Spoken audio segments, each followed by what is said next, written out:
Clínica Veterinária Mais Vet, boa tarde. Oi, boa tarde. Meu nome é Matheus, quem eu falo? Juliana? Juliana, tudo jóia?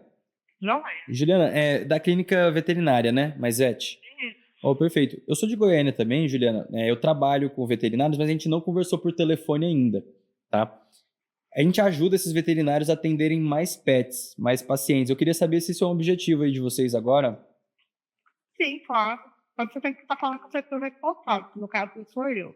Ah, entendi. Perfeito. Quem seria então, Juliana? Desculpa. Tem que falar com a Ana Paula. Ana Paula? Tá. Ela tá por aí hoje na clínica? Não, não tá não. Não? Tá, não, sem problema. Então eu vou fazer o seguinte, que horas é melhor para eu falar com ela? Sempre de manhãzinha ela tá aqui. Tá. Manhã cedo, ó, umas 8 horas eu chego. Eu vou tentar ligar para vocês então, pode ser? Você vai estar Tudo por bem. aí também? Ou eu tô aqui todos os dias. Não, fechou então. Até amanhã então, a gente conversa. Bom Tá bem. trabalho aí, não quero atrapalhar. Obrigada. Tudo de bom, Tchau. tchau, tchau. É assim que você vai tentar vender para o seu primeiro, segundo, terceiro, quarto cliente, tá?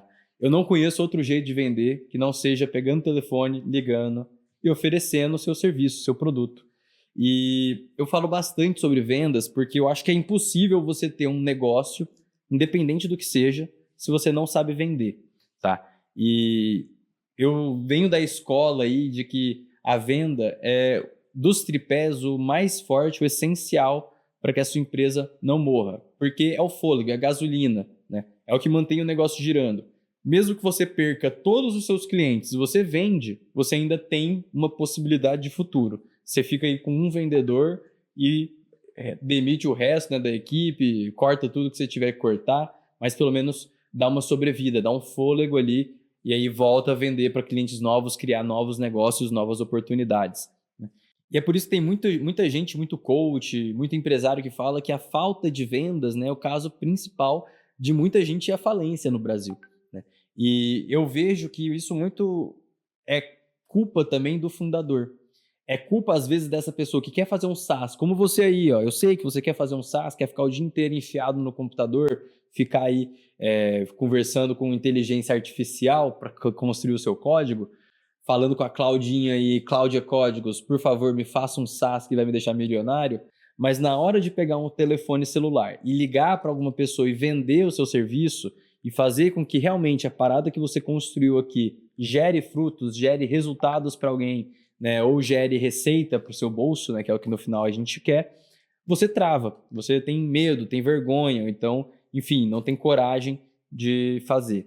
Então, assim, não existe nenhum atalho quando o assunto é construir um negócio sólido e que vai se manter aí por anos, que vai fazer você aposentar, se Deus quiser, né? Isso que a gente está empreendendo. Eu, pelo menos, empreendo pensando nisso, que lá na frente, quando eu tiver 40, 50 anos, eu não quero mais estar trabalhando, né? Então, se você está na mesma que eu, clica aqui para curtir esse vídeo, se inscrever principalmente para ficar por dentro dos próximos conteúdos, porque hoje eu vou falar um pouquinho sobre vendas, sobre como que você vai realmente tirar o seu negócio do SaaS ali, né? Não só do papel, mas do código, da tela, e levar para a vida de outras pessoas, para fazer outras pessoas realmente terem resultado com isso, vender de verdade uma solução, beleza? Então, vem comigo que a gente vai conversar um pouquinho mais sobre uma parte do SaaS que nem todo mundo fala, né? Que é a parte mais importante para mim. Ah, mais uma coisa, você tem algum receio sobre vendas, né? Essa ligação que eu fiz para você foi ruim? Foi boa? O que você achou?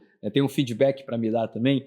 Escreve aqui embaixo, bora conversar. Então vamos lá, quando a gente fala aqui, né, de SaaS, né, a gente está falando principalmente, né, de um modelo de negócio, muitas vezes de assinatura, né, que a gente vai ter um MRR, perfeito? Então, como eu tenho uma recorrência de recebidos, né, de mensalidade ali, a gente trabalha muitas vezes com o que a gente chama de LTV, perfeito? Então, muitas vezes que a gente está falando de MRR, isso resulta lá na frente, né? Isso resulta lá no futuro, né? Um LTV, perfeito? O LTV, ele nada mais é do que uma métrica que vai dizer quanto de dinheiro que esse cliente vai deixar com você na vida útil dele. O LTV de um cliente que está na minha agência, uma clínica que me contratou. Normalmente vai ser ali de 12 a 17, 18 meses de mensalidade. Tem gente que fica 2, 3, 4, 5 anos? Tem, mas tem outras que cancelam em 2, 3, 4 meses. Né? Então, fazendo a média, né, esse LTV ele vai ficar mais ou menos nisso. Mas, Matheus, o que você está falando de LTV? Você não ia falar de vendas? Sim. Para vendas, é muito importante você entender o conceito de LTV e não necessariamente saber exatamente qual é o seu LTV, mas ficar de olho, né? Por quê? Você tem que entender que o seu CAC, ele nunca pode ser maior que o seu LTV. Na verdade, né, ele nunca pode ser maior que metade do seu LTV, eu acho, no mínimo, tá? Porque se você está gastando mais do que o que você recebe do seu cliente no lifetime dele, você está quebrando o seu negócio. Você tem uma empresa aí que está indo à falência, né? E o CAC, o que é o CAC? É o custo de aquisição de cliente. Então, o seu custo de aquisição de cliente vai incluir todo o seu custo de tráfego, né, de marketing, por exemplo, mais o custo de vendas, né? Vendas. Nossa, ficou horrível aqui, mas foda-se. Então, o valor que você gastou no tráfego, mais marketing, mais vendas, tudo isso dividido pelo número de vendas que você fez é igual ao seu CAC, beleza? Então, o seu CAC é essa formulinha aqui, beleza? E se essa formulinha aqui for maior que o seu LTV dividido por 2, do meu ponto de vista, a sua empresa está gastando muito para adquirir um cliente. Então, pense nisso, né? É uma métrica que você como fundador, você como dono aí, tem que pensar. Porque essa plataforma, provavelmente, ela foi desenvolvida para um público, uma audiência, tá? Então, quem é o público, quem é a audiência que você vai atingir? Aqui a gente pode pensar em 3 níveis de público. A gente tem o B2C, né? Seria o público, né, diretamente para usuários finais. Eu quero ser uma solução que qualquer pessoa no seu dia a dia pode utilizar, enfim, uma coisa que não é voltada necessariamente a um nicho, a um segmento da empresa específico, né? A gente tem o B2B, perfeito, que é o business to business, quando eu estou fazendo uma solução para uma empresa, um nível corporativo, uma solução nível enterprise, muitas vezes. Mas a gente tem aqui, principalmente no Brasil, muito o business to SMB. O que é o SMB? É o small business, né? Então, eu estou falando daqueles negócios locais, eu estou falando, né, de uma empresa que fatura no máximo ali até 1 milhão, 1 milhão e 500, 2 milhões por mês, certo?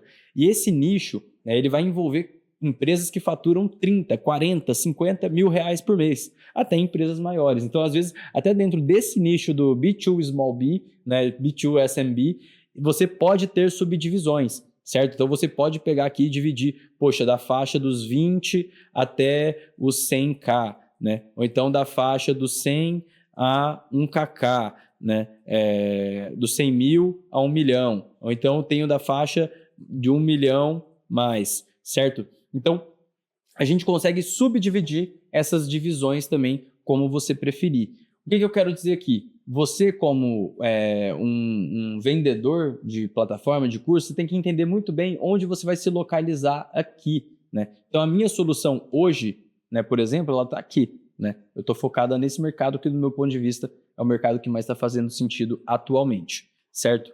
Uma vez que você tem definido o seu público, esse público está onde? Quais mídias eles estão acessando? Porque você tem que pensar qual vai ser o seu canal, tá? Porque esse canal, ele não vai servir só para você conseguir, né, ganhar uma autoridade, crescer sua mídia, enfim, né? Mas vai servir principalmente, né, como um imã de leads, certo? Então, ele vai atrair, né, esses leads que a gente tanto precisa para a nossa parte comercial, certo? Então, esse canal aqui, ele provavelmente vai ser o canal que o seu usuário, o seu cliente fica a maior parte do tempo, ou então que ele fica na parte do tempo que ele mais consome, ou mais compra ou contrata. Por exemplo, vamos lá.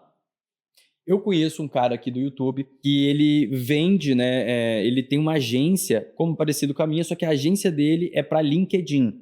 E quem que usa LinkedIn? Quem que precisa de uma agência de LinkedIn? Normalmente são coaches, empresários, pessoas que conversam diretamente com um público mais empresarial, um público mais, como que eu posso dizer, né? Corporativo, sei lá. Então, a galera da G4 é cliente dele. Ele provavelmente pode ter até consultorias que vão contratar ele, porque eu vejo que é um modelo de negócio que usa muito, precisa muito do LinkedIn. Uma consultoria devia estar lá com certeza, beleza? Então, pensa qual que é o seu cliente final, né? E qual que é a plataforma que ele mais usa. Por exemplo, no caso, né, do Jonas, que é esse cara que eu tô falando, que é o empreendedor das montanhas, se você não conhece, vou deixar o link do canal dele aqui embaixo também. No caso do Jonas, né, os leads dele estão no LinkedIn, né? Então, com certeza, se ele for fazer, não acho que ele faça até, porque a agência dele é gigantesca já, eu acho que já tem uma demanda muito grande, mas se ele fosse fazer tráfego ou desenvolver algum canal de aquisição além do YouTube, que é o que ele tem hoje, ele poderia ir, claro, para o LinkedIn. Só que qual que é o canal que os usuários, os clientes que ele atende mais utilizam e que ele consegue vender mais? É o YouTube.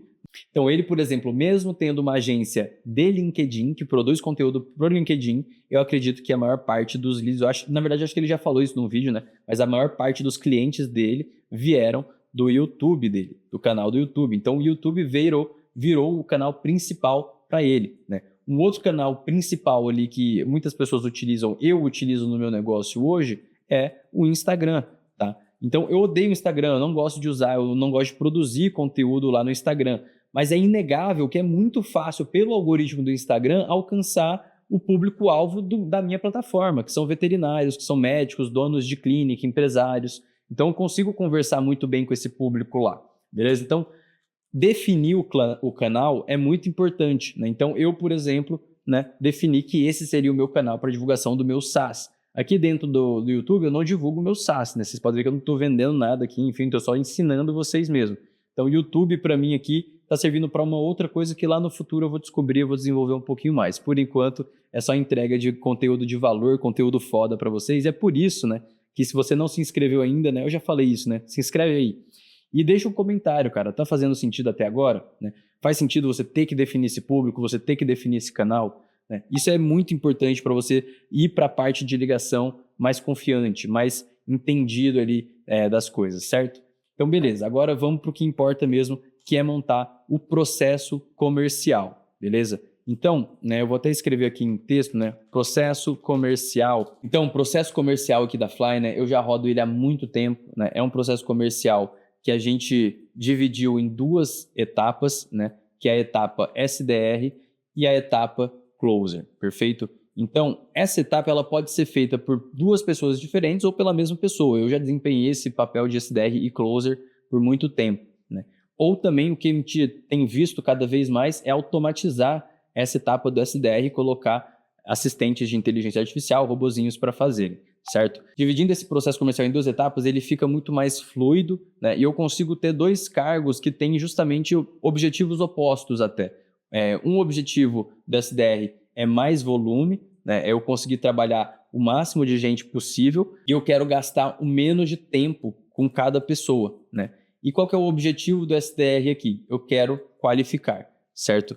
Então, o SDR, ele vai fazer essa ligação que eu fiz no começo da chamada. Eu vou descobrir o cliente, vou oferecer a minha oportunidade. Uma vez que eu estiver em contato com o tomador de decisão, perguntar, entender melhor, né? E fazer o que a gente chama de spin selling, né? Então, o spin selling ele vai ser o pivô aqui de toda a estratégia, né? Porque ele que vai conseguir conduzir tanto a chamada de SDR e ele que vai fazer a ponte entre SDR e Closer. Porque o spin selling ele vai entregar uma solução para um problema que aquele cliente tem. A gente vai deixar esse cliente muito interessado em comprar, porque as técnicas do spin selling que usam implicação, enfim, perguntas que vão acionar a cabeça mesmo daquele indivíduo para ele querer aquela solução. Então, se você quer conhecer mais sobre spin selling, faz o seguinte, clica aqui, que eu tenho um vídeo só falando sobre spin selling, que eu entro a fundo nisso. É um vídeo muito bom, um dos melhores vídeos do canal, e não sei por que esse vídeo não performa. Então, pô, me ajuda aí, né? Se você vê que esse conteúdo é de qualidade, é um conteúdo mais profundo, eu estou trazendo realmente coisas que ajudam a minha empresa, o meu SaaS, decolar e vender no dia a dia. Então, entra lá, né, comenta lá, dá um like, indica aquele vídeo para mais amigos, porque aquele vídeo, pô, ele merecia um pouquinho mais de atenção, vai. E o spin selling, né, não é uma coisa que vai ser feita só pelo SDR ou pelo Closer, ele vai ser feito pelos dois, tá? Independente ali de quem está fazendo esse spin selling, ele é essencial, né, uma cola mesmo, né, que vai fazer que a venda realmente aconteça. Então é importante que você saiba, estude sobre o spin selling, beleza? E o trabalho do Closer aqui é um trabalho com menos volume, né? Então a ideia do Closer aqui é ele fazer um trabalho mais qualificado, né? E eu vou gastar mais tempo com cada lead, porque o meu objetivo aqui é vender. E vender, né, nada mais é do que se conectar. Então eu vou até tirar aqui da frente para vocês verem, né? Então eu vou colocar aqui que vender, mas vender, né, é igual a conexão, certo? Então pessoas só compram de pessoas. Então vender hoje em dia, mesmo que seja um SaaS, né, um aplicativo que você não vai ter ali uma pessoa atuando, ele vai ser muito mais fácil de ser vendido se você colocar um ser humano ali na ponta, ligando a câmera, fazendo a demonstração, tirando dúvidas, conversando com a pessoa. Ah, Matheus, mas é muito caro. Ai, meu Deus, Matheus, eu não vou conseguir bancar isso. Mas calma, né? Se esse closer, se ele estiver gerando vendas suficientes para que aquela formulinha que eu falei no começo, lembra? Então, tráfego mais marketing mais vendedor, né, que são os seus custos, dividido pelo número de vendas, né? Então, se ele fizer vendas suficientes, se ele fizer mais vendas, né? O que acontece com esse resultado total aqui? Ou vou até me tirar daqui que eu estou falando aqui em cima do texto, né? É o que a gente aprendeu na escolinha, né? Então, quando eu tenho aqui o número de vendas aumentando, esse número global, ele diminui, certo? Então, eu vou ter um CAC cada vez menor se eu conseguir fazer um número de vendas interessante. E se você não colocar um ser humano, uma pessoa à frente para fazer essa demonstração, para conseguir conduzir esse processo de vendas, o que vai acontecer com o seu número de vendas? Ele vai diminuir. E o seu CAC, naturalmente, ele vai aumentar, certo? E dentro de vendas, né, é muito engraçado, porque, por exemplo, se você vende 0 e você começa a vender 1, né, é muito engraçado, né? Porque se você vende 0, ou seja, seu número de vendas aqui limite, né, aqui tende a 0, né? O que acontece com o seu número aqui? Ele tende ao infinito, perfeito? O que eu quero dizer com isso, né? Se você nunca vender, se você não tirar o seu cliente, seu negócio do papel, né, o custo dele é um custo infinito. Não existe dinheiro no mundo que vai pagar uma empresa que não vende, que não tem essa recorrência, que não tem ali 2, 3, 4, 5, 6 clientes sendo vendidos, entendeu? Então isso é muito importante para a gente lembrar, beleza? Isso que eu tô falando para você, cara, não é só sobre criar o SaaS, não é só sobre fazer o código, botar a Lovable, botar a Cloud Code, Gemini, quem quer que seja aí para fazer, cara. Porque se você não vender, se você não tiver um escoamento do seu produto, você morre com estoque. Isso todo mundo sabe, que é o que faz a empresa não ir para frente, entendeu? Então, o que eu tô querendo dizer aqui, é que você tem que gastar menos tempo ali no código, no SaaS, né, no Lovable, né, e mais tempo vendendo, perfeito? E, enfim, se você gostou desse conteúdo, clica aqui para se inscrever mais uma vez, deixa o seu like, obrigado pelo tempo, obrigado pela sua inteligência e até a próxima.